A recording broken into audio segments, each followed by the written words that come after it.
2025 Aralık ve 2026 Ocak ayında okuduklarım videosuna hoş geldiniz. Bu videoda bu 2 ayda okuduğum çizgi romanları ve mangalardan bahsedeceğim. Bu arada şu anda kanalın katıl üyelerini görüyorsunuz. Kanala desteğiniz için çok teşekkürler. Ben Saadet ve hoş geldin. Hazırsan başlayalım. İlk olarak sadece mangalardan bahsedeceğim. Ama sen sadece çizgi roman kısmıyla ilgilenmek istiyorsan videonun bölümler kısmından çizgi romanlar kısmına atlayabilirsin. Öncelikle kulüp içeriklerimizden bahsetmek istiyorum. Dark, Atika'nın yeni çıkardığı bir seri ve bu seride 16 yaşından küçük bir çocuk var. Zaha Sanko ve kendisinin kemiklerini getiren kişinin her dileği gerçek olacakmış. Karanlıkta uzayın içinde çantasıyla, konuşan bir çanta bu arada, etkileşim halinde gezip duruyor ve bu laneti üzerine koyan kişiye ulaşmaya çalışıyor. Tüm uzaylılar, yani tarikatlar, kelle avcıları onu öldürüp kemiklerini sökmek istiyor. Sanko ise konuşan iskelet çantası Avaiken ile birlikte, umarım Avaiken diye telaffuz ediliyordur, hayatta kalmaya çalışıyor. Onun bu tuhaf maceralarını okuyoruz. Eğlenceli, böyle çizimler falan keyifli, biraz ilginç geldi. Çünkü hiç bugüne kadar bir mangada, hatta çizgi romanda bu kadar çok kemiği bir arada görmemiştim. İşte karanlığın derisi, karanlığın eti, karanlığın x'i falan gibi böyle kreatif eşya nitelemeleri var. Bu da zaten mangayı sürükleyici kılan bir detay. Hoşuma gitti yani. Belki de aranızda mangaka Hayashida'yı Dorohedoro'dan da tanıyanlar vardır. Gelelim Junji Ito'nun Sensör kitabına. Öncelikle evet, hepimiz aynı şeyi söylüyoruzdur bu konuda. Junji Ito hikayeleri bir yere bağlamıyor ama yine de okuyoruz. Hani gerilim tonu çok güzel. Çizimlerin rahatsız ediciliğini acayip seviyorum. Yani Junji Ito'nun kadınlarla bir problemi mi var, derdi mi var? Hemen hemen her hikayede, uyarlama hikayeler hariç, mesela Frankenstein hariç, kadınlar üzerinden giderek hikayeyi anlatıyor. Bu da oldukça ilginç geliyor bana. Ama bir noktada da bir cazibeyle hikayeyi sunduğu için de okutuyor kendini. Sansür hikayesi de zaten şu sebepten etkiliyor. Hani böyle uzayla, galaksilerle, hatta bunların biraz daha altına inelim, yıldızlarla, enerjiyle vesaire ilgilenenler varsa ya da bu tarz kreatif konuları okumaktan keyif alanlar varsa sevecektir diye düşünüyorum. Çünkü bütün olay evreni hissetme, evrendeki negatif enerjiyi alma, itme gibi kavramlarla çoğalıyor. İlginç geldi, güzeldi. Bir blogda şöyle bir şey okudum. Junji Ito'nun en kötü kitabı diye yorumlayan bir kesim de var. Bence en kötüsü sayılmaz. Junji Ito'dan böyle çok kötü bir şey de okumadım ama böyle en kötü de diyemiyorum. Okuyanlar varsa bu konudaki fikirlerini yorumlara yazabilir. Ve gelelim artık Look Back okuyup Fujimoto seven kişinin Look Back ile ilgili düşüncelerine. Eğer Goril çizgi roman videomu izlediyseniz orada Berkay öneriyordu ve ben de onun önerisiyle okudum ve hiç pişman olmadım. Cidden çok keyifli bir hikaye. Hani böyle pişmanlıklar üzerinden, keşkeler üzerinden ama bir noktada hikayenin devam etmesi gereken bir yerden sesleniyor okuyucu. Bu yüzden de okuyucuyu tutuyor. Duygusal yönü acayip güçlü ki bu hikayeleri ekstra seviyorum. Konumuz ise evine kapanık yaşayan bir çizer ile, ama henüz bir çizer olduğundan, hatta iyi bir çizer olduğunun farkında değil ve aynı yaş grubunda başka bir genç kızın okulda çizimler yapması ve bunu haftalık olarak yayınlamaları ve bu şekilde aslında birbirleriyle tanışmadan yayınladıkları dergi, gazete köşesinde birbirlerinin çizimlerinden birbirlerini tanıyorlar ve bir şekilde aralarında bir iletişim kuruluyor. Sonrasında bu iletişim onlarca yıl sürüyor ve bir noktada büyük olay gerçekleşiyor. Bu olayda zaten sizin hikayeyi okuduktan sonra şöyle bir kapağı kapattığınızda düşünmenize sebep oluyor. Cidden Fujimoto çok ilginç birisi. Beğendim. Özgüvenle önerebileceğiniz bir manga olduğunu düşünüyorum. Yine bir Fujimoto mangası olan Elveda Eri. Hani böyle sinematik konulara zaten meraklıyımdır. Severim. Hani böyle bu tarz konularda işlenen hikayelere, bir filmin nasıl başarılı olduğu veya geçmişteki hangi izlerden dolayı başarısız olduğu konuları benim ilgimi çeker. Mangada bir tık İyi Geceler Pump'un havası aldım. Ancak İyi Geceler Pump'undaki gibi başarısız bir hikayeden bahsetmiyoruz. Yani başarılamamış bir hikayeden bahsetmiyoruz burada. Genç bir arkadaşımız var. Annesi çok hasta, ölmek üzere ve annesi birazcık acımasız birisi yaptığı meslekten dolayı ve diyor ki benim ölene kadar zamanımı çek bu kamerayla diyor. Telefon kamerasıyla. Ve bütün hikaye bunun üzerinden gelişiyor. Biraz daha konuşursam spoiler olur. Çok keyifli. Yine duygusal tonda. Bu ay Berserk'in çıkan 3 cildini de okumuş bulundum. Allah'ın Cezası Griffith. Haska'nın günahı neydi? Hiç kimsenin günahı yok ama senin kadar makyavelizmi pis bir noktadan alıp iğrenç, kindar, nefret uyandırıcı unsurlarla kullanan karakter yoksunu birisini görmedim ben. Hani böyle bir karakter olamaz arkadaşlar. Hani yazılmış, bak villainları koyun bir kenara, yazılmış en kötü karakterlerden bir tanesi olabilir. Ve bu da Griffith karakterini mangaka Kentaro Miura'nın çok iyi yazdığını gösterir. Ancak hani travmadır. Travma Griffith'in kendisi. Yayın Evi biliyorsunuz 13. ciltte çift kapak yaptı. Normalde ben diğer kapak açık bir şekilde kullanıyordum okumadan önce ama okuduktan sonra her baktığımda gözlerim gözlerim dolmaya başladığı için kapağı çevirdim. Hani Berserk okudum, vurdulu kırdılı bir hikaye diyen insanla kavga ederim. Yorumlarda kapışabiliriz. Bu hikaye acayip iyi, acayip rahatsız edici. Etkisi kolay kolay geçmeyecek bir hikaye. Zaten en baştan tutuyor sizi 12. cilde kadar ama 13. cilde okuduktan sonra yani bir boşluğa düşüyorsunuz. Ve o boşluk sizi çekiyor içine ve tamamen Guts'ın artık eyleme geçmesini, hani intikamını almasını, ama bu intikam alma sürecini intikam almak için değil, gerçekten lanet Griffith'i dünyadan yok etmesi gerektiğini düşünüyorsunuz. Çünkü onun adaletini kimse sağlayamaz hikayede, yani bayağı güçlü bir yerde hani Tanrı gelip onun canını almalı. Yani öyle bir şey olmalı. Hani artık olmalı. Şu an bile konuşurken bile zorluyor bu hikayeyi anlatmak. Zaten çok spoiler ortadan olur hikaye. Okumadıysanız ve yetişkin bir okuyucuysanız muhakkak öneriyorum. Ve gelelim Latince okunusu Scientia olan bu mangaya. Arkadaşlar çok kreatif one shot. Elveda Eri ve Look Back gibi yine one shot bir okuma. Keyifli olmasının sebebi bilime övgüler sunarken bunu arka planda duyguları yok etmeden yapması. Manganın içinde kısa hikayeler var ve bu hikayelerin hepsi bilimle bir noktada buluşuyor. Yani hikayenin açılımı tamamen şu gördüğümüz hani bilim kulesi de diyebileceğimiz Scientia dediğimiz o kuleye atıfla bitiyor. Okurken böyle her kısa hikayede biraz duraksayıp düşünme ihtiyacı duyuyorsunuz. Çünkü bilimi ön plana çıkartırken duyguları arka planda bırakmıyor. Duyguları da bilimle birlikte harmanlayarak ön plana çıkartıyor. Seviyorum böyle duygusal şeyleri. Herkesin çok sevdiği, benim de sevdiğim ama çok sevmediğim, sadece sevdiğim eriyen sınıf. Absürtlük dili bu mangakada çok fazla var. Yani zaten bu absürtlük dilinin fazlalığından kaynaklı rahatsız edicilik sonucuna ulaşıyor. Karakterlerin eridiğini, böyle vıcık vıcık olduğunu ve bunu özür dileyen vıcık vıcık bir tipin yüzünden olduğunu ve o tipin de şeytana taptığından bunu yapabildiğini parça parça hikayeler. Ama hikayelerin çoğunun ortak karakteri şu kızça. Yani sinir bozucu. Hani Junji Ito okurken böyle gerilmekten ziyade rahatsız oluyorum. Evet, rahatsız oluyorum ama daha çok böyle şey oluyorum. Hani gıcık oluyorum. Böyle gıcık kapıyorum. Çünkü çizimleri cidden rahatsız edici ama gıcık ediyor beni. Çizim tarzı, hikayeyi anlatış tarzı ve kopamıyorum. Bilmiyorum, Junji Ito ile aramızda farklı bir ilişki gelişti. Ve gelelim Pandora Hearts'a. İkinci cilde geldiğimizde Oz'un dünyadan kopukluğunu ve 10 yılın yarattığı farkı hissediyoruz.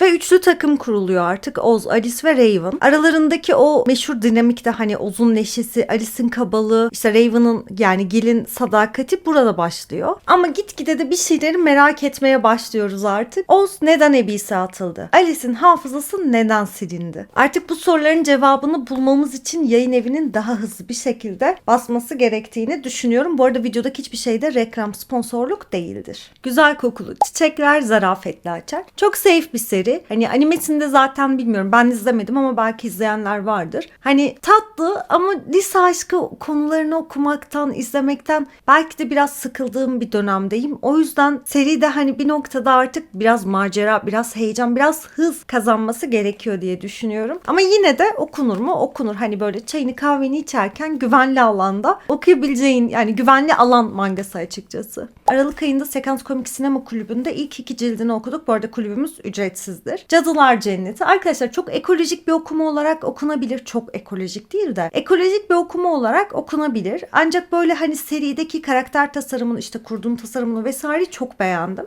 Bütün olay cadılar ve dünyanın varlığı, hani yeşilin varlığı daha doğrusu paralel işlenmiş. Yani yeşil olursa cadılar kurtulur, cadılar olursa yeşil kurtulur. Ve bunun karşısında da tabii tüketimi en net unsuru olan biz insanlar varız. Negatif çağrışımlar için var olmalıyız. Hani böyle ekolojik okumalar genelde böyle oluyor. Kurgularda böyle yapıyorlar. Hikaye güzel. Hani böyle benim için 5,5-6 kıvamında bir hikaye. Yetim cadı bir kız var. Ona sahip çıkan bir büyükanne var. Büyükannenin ölümüyle gelişen olaylar var. Ancak bu cadının da cenneti bulması gerekiyor ki cadıların cennetinin varlığıyla yeşil korunabilsin. Nihayete ersin. İnsanlık huzur bulabilsin. Ama Zakum isimli bir kötü karakterimiz var. Bu Zakum da kızcağızı rahat bırakmıyor. Hani cadılardan beslenmeyi seviyor artık. Bilimi negatif yönde kullanan birisi kendisi. Yumeji mangaka arka planda ekolojik kısmını bir tık daha yönlendirmeli bir şekilde bence verebilir. Çünkü öyle olursa hikaye gerçekten kreatif olur. Bu karakter tasarımını mesela ben çok beğeniyorum. Aynı zamanda kurduğum bir noktada böyle biraz umursamaz olması acayip keyifli. Ve sonunda Death Note mangalarını bitirdim. Şükürler olsun, mangalar bitti. Anime ve manga arasındaki farkı ben spoiler yemiştim. Anime finaliyle manga finali arasında şöyle bir fark var. Animede Kira bir tık daha onurlu bir şekilde ölüyor. Ancak burada burada hani böyle yerden yere vuruyorlar, hiç ediyorlar karakteri. Mangaka bizzat zaten karakterin düşmanıymış gibi hiç ediliyor. Güzeldi, fena değildi. Anime ile manga arasında böyle bir final farklılığı olması da güzeldi. Ama merak etmeyin, tıpkı animedeki gibi Kira ölüyor. Ve Ege'nin hediyesiyle ben Yotsuba'yı okumaya başladım. Birinci cilde çıktı zaten. İçinden cildin stickerlar da çıkıyor. Stickerları kullanacağım için şu anda içinde değil. Acayip keyifli bir hikaye. Yani böyle küçük bir çocuğun gözünden çok eğlenceli. Hani yemek yemeden önce okuyabilirsin. Mideni bulandıracak bir şey çıkmıyor. En azından birinci ciltte. Ama ben hikayenin içinde bir dram olacağını düşünüyorum. Çünkü ana karakterimiz, yani bu küçük şirin kızcı, ama bunu söylersem spoiler olur. Onun hayatında bir dram var. Fakat bu dramı cildin sonunda öğreniyoruz. Yani hikaye bir noktada gelişecek. Bizi negatif yönde etkileyecek ama hikayeye bağlılığımızı artıracak bir olay olmasını bekliyorum. Olmayabilir. Bakalım. Göreceğiz.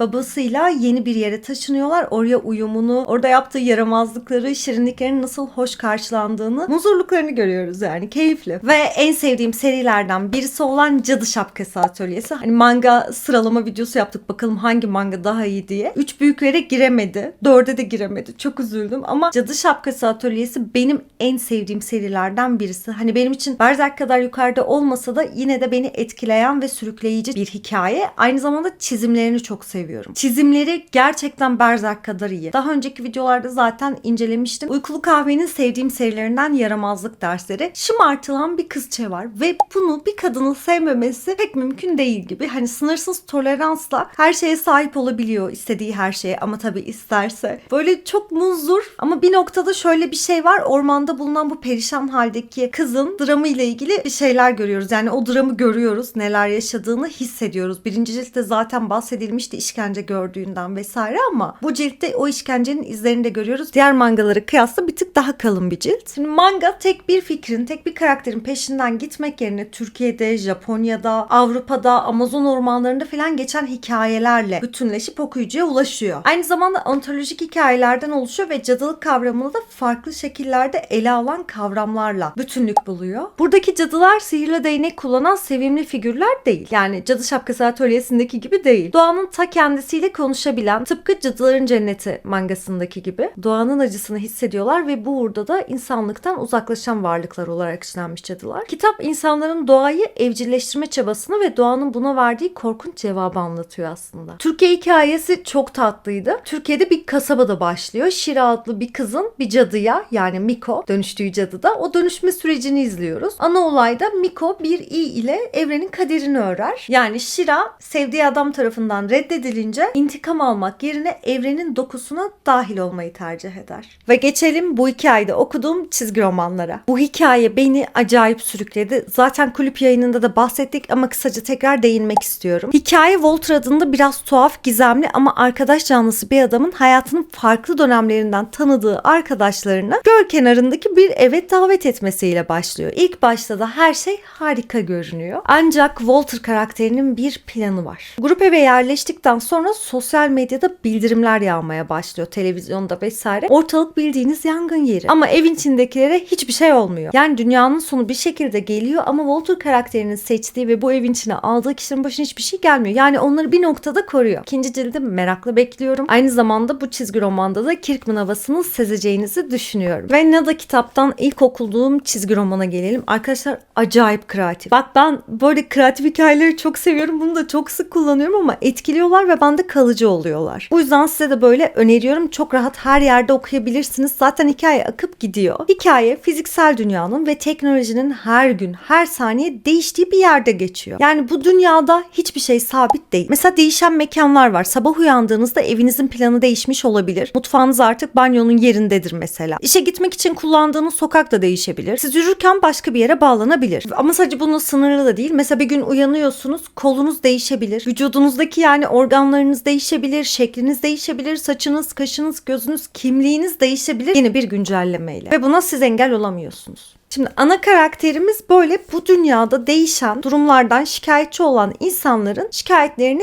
dinlemek. Yani görevi bu. Bir devlet kurumunda çalışıyor. Biz de zaten bu karakterin eşliğinde sistem hatalarını görüyoruz. Duygusal boşluğu görüyoruz. Yabancılaşmayı görüyoruz. Duygusal boşluğu görüyoruz. Zaten biz de hikayeyi bu ana karakterin yabancılaşmasından, sistem hatasını fark etmesinden, sistem hatalarını ama bir noktada da uyumlu olmak zorunda kalışından ve sürüklendiği yerden izliyoruz hikayeyi. O yüzden çok keyifliydi. Hani böyle size boşluk bırakmıyor ama bir şeyler bırakan bir çizgi roman. Şimdi ben Flanör Yayınları'nın eserlerini okumayı seviyorum. Çünkü biraz daha yeraltı edebiyatına yakın ya da daha sanatsal bir noktadan işler çıkartıyorlar. Bu da benim okuyucu olarak keyif almama sebep oluyor. Bu çizgi romanı okuduktan sonra şunu diyeceksiniz. Ben az önce ne okudum? Sulu boya çizim tekniğiyle yapılmış çizimler ama bunların temelinin bir fotoğraftan geliyor olması keyifli, güzel, düşündürücü. Mesela diyorum ki acaba bunların hepsi fotoğraftan geldi mi yoksa gelmedi mi? Ama bunları düşünürken diyorum ki eğer bir fotoğraftan geldiyse hangi perspektiften çekildi o fotoğraf? Hani o fotoğrafı gözümde canlandırmaya çalışıyorum. Çizimlerde tam bu işlevi görüyor. Hikaye böyle anekdot notlardan oluşuyor ama bütününde duygusal bir hikaye var. Ve bu hikaye tamamen hani bilmiyorum bir ilişkide veya genel olarak tüm ilişkilerde hayatımızın bir yerinde karşılaşabileceğimiz anılar ama bazıları hani bilmiyorum aranızda sokakta yorgan döşek karşılaşan bir arkadaşınız var mı? Ama hani sanmıyorum da pek böyle şeylerin başınıza geleceğini ama arada olabilir belki de. Hikaye sürekli her gün karşılaşacağınız olaylardan oluştuğu gibi bir arkadaşınızı sokakta yorgan döşekle gördüğünüz bir anıyla da devam edebiliyor. Ama tabii bu hani çok kişisel anıların bir bütüne ulaştığı ama parçalardan oluştuğu bir hikaye. Çizim tarzını, estetik dilini yani okuyucu estetik bir şekilde yaklaşıyor dili. O yüzden sevdim. Aranızda alegorik, sessiz anlatıyı seven ama bir noktada da panellerle güçlendirilmiş hikayeleri sevenler varsa Dehliz'i öneriyorum. Nada'nın çıkarmış olduğu bir kitap yine. Hani bu da okuduğum ikinci, üçüncü eser Nada Yayınları'ndan. Ve hiçbir şey reklam değil. Sadece yeni tanıştığım şeyleri sizlerle de paylaşıyorum. Alegorik bir dili var. Gayet güzel. Kreatifliği yine 10 numara. Ancak şöyle bir şey var. Çok çabuk akan hikayeler. Konu bütünlüğünden ziyade konuyu sadece çizimlerle anlatıyor. Bende de bu duygu tatminliğini tam olarak vermiyor size. Ama çizimlerle kendiniz tamamlayabilirsiniz. Hikayede şu noktadan kreatif. Ya öyle bir yer düşünün ki oraya girince fikirleriniz, düşünceleriniz hatta yaratılışınız değişiyor. Yani bir noktada bu hikayeyi ben belki biraz saçma olabilir ama beyin jimnastiği yapmaya benzetiyorum. Hani güven unsurlarının işlendiği ama nihayetinde anlamlı bir mesaj vermekten ziyade bak bu kadar, olayımız bu kadar deyip geçtiği bir hikaye. Peki neden ben buna bir beyin jimnastiği dedim? Çünkü biz aslında bu çizgi romandaki mekan üzerinden depresyonu, travmayı görüyoruz. Okuyanlar varsa belki fark etmiştir. Tüneller daraldığında karakterin hikayedeki üzerindeki baskı da artıyor. Yani ben de adeta okurken böyle sıkışıp kaldım. Bu yüzden zaten hani duygular kendi içinizde tamamlanıyor diyorum. Ve hikayenin hani dedim ya ana bir mesaj son vermek yerine şunu diyor. Tam böyle bir süreç geçir. Yani bir şeyleri tanımlamanıza yardımcı olacak bir çizgi roman olduğunu düşünüyorum. Şimdi ben bu çizgi romana bayağı ön yargılıydım. Ama benim gibi duygusal birisine bunu hediye edersem hikaye de duygusal travmatik bir şeyse etkilenir. Çizgi romanın adı, Webtoon'un adı. Kocamı tarafıma nasıl çekerim? Hadi bakalım. Yani krallıkların olduğu bir evrende böyle anlaşmalar, politika gereği baş karşı krallıktaki ana karakterimiz sözde uyanık olarak işlenen bu kızça karşı taraftaki krallıktaki kişideki prens, yakışıklı bir prens var onunla evleniyor, tamam mı? Ama karakterin çok fazla travması var ve kız evlendikten sonra o krallıkta yani krallıkta kuzeyde biraz böyle kuzey deyince aklıma Game of Thrones geliyor. O kuzeyde şöyle bir şey var. Kız kuzeye gittiğinden beri peşine aksilikler bırakmıyor ve bastırılmış bir hastalık gibi büyü gibi bir şey var, o ortaya çıkıyor. Ama bunların tamamı da sonuçsuz kalıyor. Bu ciddi karakterleri tanıyoruz. Yani karakterlerle böyle şey yapıyoruz. Ya bir noktada böyle iç gıcıklayıcı bir tonu var. Bu da okutuyor. Tıpkı şey gibi. Dedektif ve Katil Otome oyununda yeniden doğuyor manga serisi gibi. Öyle. Geçiyorum diğer çizgi romana. Kınamayın beni. Ve sessiz anlatının bir diğer güzel örneği Ay Geyiği. Arkadaşlar gizemli bir yumurta var. Şu gördüğümüz Ay Geyiği Miniş de bu yumurtanın peşinden gidiyor. Arkasından da şu kişi gidiyor. Onu yakalamaya çalışıyor. Ya yapma etme bak ben de geçtim senin yaptığın yoldan. Ben de gittim o gittiğin yerden ama neticesinde bir nane olmuyor filan diyor. Ama ben ısrarla istedim ki bu karakter varsın sonuca. Vardı da gördün. Öyle bir hikaye. Hani yanıltıcı noktasının beni yakalaması bu hikaye, bu videoda bu çizgi romanı anlatmama sebep oluyor. Sessiz anlatının çok güzel bir örneği. Çizimlerini çok sevdim. Hani böyle gerçekten bu çizimlerin panelleri olmasa da olur. Sonsuzluk dediğin 6 gün. Aranızda homofobik varsa inşallah yoktur. Olmayın arkadaşlar. Böyle güzel bir şey değil. Ama homofobiklerin tetikleneceği fakat o kadar güzel bir hikaye ki. Bak çizim estetiği muazzam farklı. Şu yazı stilinin bir ismi vardı. Hani bildiğiniz el yazısı sanki şahsıma özel imzalanmış bir çizgi roman varmış gibi hissediyorum. Çok güzel. Yani adından anlayacağımız üzere kısa bir macerayı izliyoruz ama aslında uzun vadede etkili ve daha metaforik, sanatsal yönünün güçlü olduğu olduğu bir çizgi roman. Ben okurken bayağı keyif aldım. Sizin de seveceğinizi düşünüyorum. Reklam değil. Sadece sevdiğim şeyleri böyle yüksekten anlatmayı seviyorum. Seviyorum. Seviyorsunuz. Seviyoruz. Allah'ım bak. Şimdi bir zaman makinemiz var. Bu zaman makinesiyle de karakter geçmişe gidip geliyor.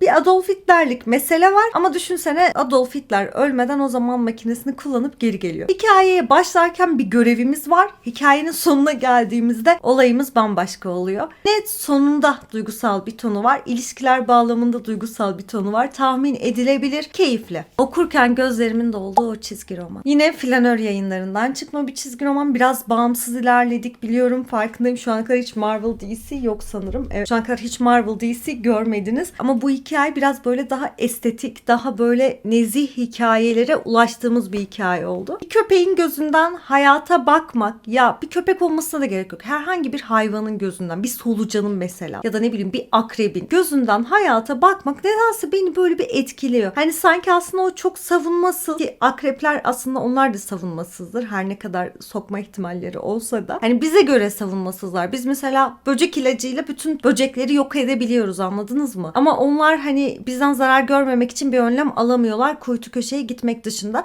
Yani karşılıklı bir savunma mekanizması içindeyiz. Bu yüzden de hayvanların içine dahil olduğu hikayeler beni duygulandırıyor. Baskısını bulursanız lütfen okuyun. Ve şöyle bir şey yapmışlar arkadaşlar. Arka kapakta şu yazıyor. 1500 adet basılmış olan bu kitabın gelirinin %10'u sokakta yaşayan hayvanların ihtiyaçları için kullanılacak. Toplanan meblağın ulaştırıldığı yerlerin bilgisi flanör.com adresinde açık erişime sunulacak. Reklam değil ama çok güzel bir hikaye. Bu tarz hayata katkısı olan çizgi romanları, mangaları, kitapları bulduğunuzda bana önerebilirsiniz. Böyle şeylere biraz da destek olmamız gerektiğini düşünüyorum. Hem hikaye çok güzel, hem hikayenin etkinliği çok güzel. Yani bu yapılmış olan etkinlik. Böyle bilmiyorum, bir köpeğin sahipsiz ama sahiplenilme isteği, bir yere ait olma isteği ama bir noktada da yalnızlığı. Ağlayacağım şimdi. Bu arada bunu sadece tek bir köpek üzerinden değil, diğer köpek arkadaşları üzerinden de dinliyoruz. Farklı bakış açılarıyla değerlendiriyoruz. Hani onların da bir tercih hakkı var ama bunlar için bir farklı yöntemleri var gibi bir hikaye. Çok güzel. Zaten bir sürü Sabrina içeriği tüketmişizdir. Cadılık, büyücülük vesaire vesaire akar gider. Ancak bu çizgi romanda birçoğunun temeli olduğunu görüyorsunuz. Şimdi Archie hikayesiyle sanıyorum ki Archie diye bir çizgi roman daha var ve o hikayeyle ufak bir atıfla ilerliyor ama çok da büyük bir şey kaybetmezsiniz o hikayeyi okumasanız. Sadece yayın evinden kaynaklı olarak böyle bir minik göndermeler var. Sabrina hikayesini bilmiyorum, anlatmama gerek var mı ama bir cadı var. Halaları tarafından bakılır. Belirli bir yaşa geldikten sonra cadılık yolu mu, insanlık yolu mu? Hani melez bir cadı olduğundan dolayı tercih etmesi gerekir. Ve tam cadılık yolunu tercih edeceği sırada hoşlandığı çocuğu görür. Zamanında babası yaşarken babasından hoşlanan kadın gelir, intikamının peşine ve hikaye akar. Devamı da spoiler olur. Bu tonda ilerliyor. İşte baskı değil, böyle saman gazete kağıdı baskısı ama hikaye çok güzel. Okumadıysanız öneririm. Zaten çok uygun, reklam değil. Yastık Adam bu hikayede okuduğum favorilerden bir tanesi. Şimdi bak, hikaye nasıl biliyor musun? Bir şirket var ve bu şirket uyuyamayan insanlara yastık adamlar gönderiyor. Kadın, erkek fark etmez. Yastık adam kiralıyorsunuz. Tabii ki belirli maddeler var. Hani mesela cinsellik yok, fazla yakınlaşma yok. Belirli standartlarda temizlik, hijyen kuralları, yatılan yere üçüncü bir kişinin gelmemesi gibi kurallar var elbette. Öyle sapıkça bir noktadan değerlendirmeyin. Ama işe alan kadın böyle sarılıyor, bakıyor. Bu diyor yastık olmaya uygun mu? Bununla uyunur mu diyor. Ha diyor, tamam uyunur diyor ve işe alıyor. Ve biz işsiz olan bu karakterin hikayesi okuyoruz. Yastık adam olarak nasıl yükseldiğini, nasıl alçaldığını, arka planda kendi ilişkisini nasıl devam ettirdiğini görüyoruz. Ben çok sevdim. Böyle Volta Yayınları'nın 3.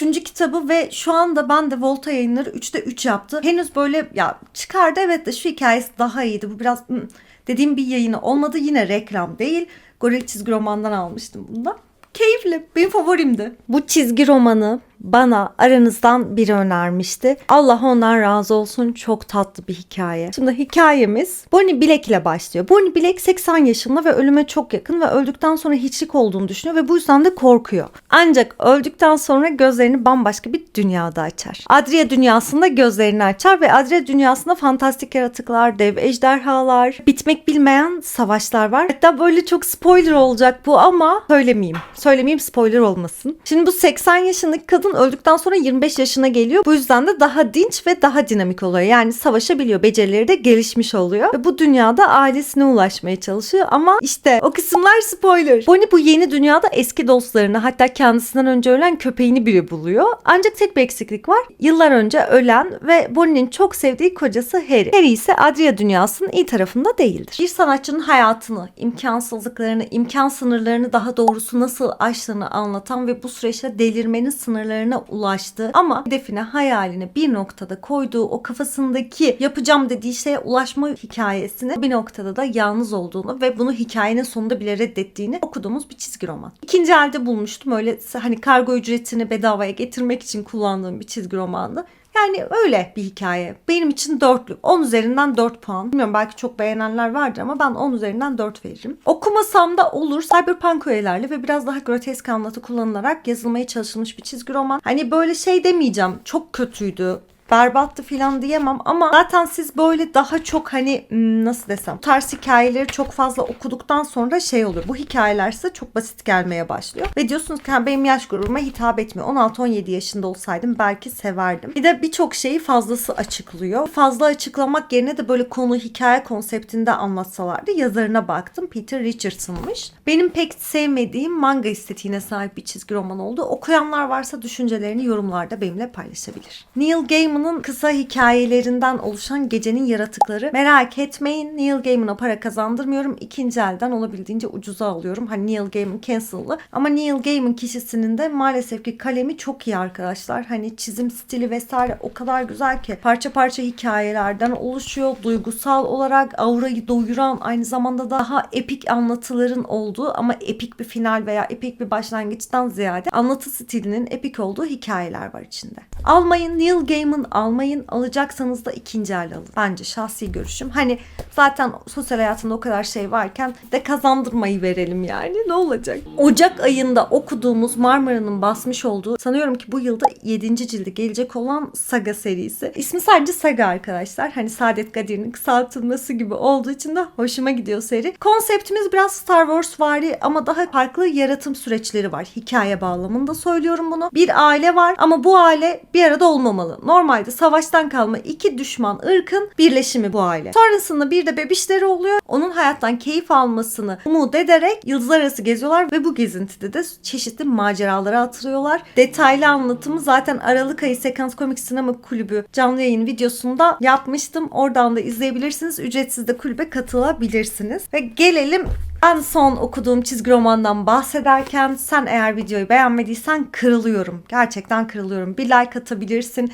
Arkadaşlarına paylaşıp kanalı önerebilirsin. Yorumlarda ortak okuduklarımızdan ya da bana önerdiklerinden ya da incelemesi gelsin dediklerinden bahsedebilirsin. Veya bana konsept önerisinde bulunabilirsin. Ben Tarantino seviyorum. Sen seversin, sevmezsin. Beni ilgilendirmez. Hani ayaklarla ilgili çok fazla ön planda beyefendi ama ben onun sinemadaki anlayışını seviyorum. Her ne kadar klasik bulunsa da. Her ne kadar hiç sinema bilmeyenler Tarantino sever gibi zevzek konuşanlar olsa da Tarantino'yu sevmeyebilirsin. Saygı duyarım ama sevene de saygı duymak zorundasın. Sen kimsin? Bu ciltte Tarantino'nun hayatından. Bu arada yine kedim arkada horluyor. Bu ciltte de Tarantino sinemasının doğuşunu, çocukluktan şimdiye kadar onu etkileyen detayların nasıl oluştuğunu, aslında kendisinin bir çizgi roman okuru olduğunu, DC çizgi romanlarını falan sevdiğini, filmlerinde bunlara atıfları çok fazla yaptığını zaten biliyorduk da yani bunu kendisi de zaten okuduğu için yaptığını bu ciltte öğreniyoruz. Tatlı bir hikaye. Amazon'la kavga ettiğim bir çizgi roman. Çünkü bana böyle parçalanacak neredeyse. Şuna bakın, böyle getirdiler. İade de etmedim artık. Merak ettim çünkü gelince hemen okumaya başladığım bir cilt. Hani Tarantino'nun hayatına, onun filmlerine, sinema estetiğine dair daha fazla şey öğrenmek için birebir çizgi roman. Buraya kadar izlediğin için teşekkür ederim. Videoyu beğenmeyi, kanala abone olmayı, yorumlarda benimle buluşmayı. Bu arada eğer telefondan veya tabletten giriyorsan hype puanı atmayı ama en önemlisi kendine iyi bakma cesaretini asla kaybetme.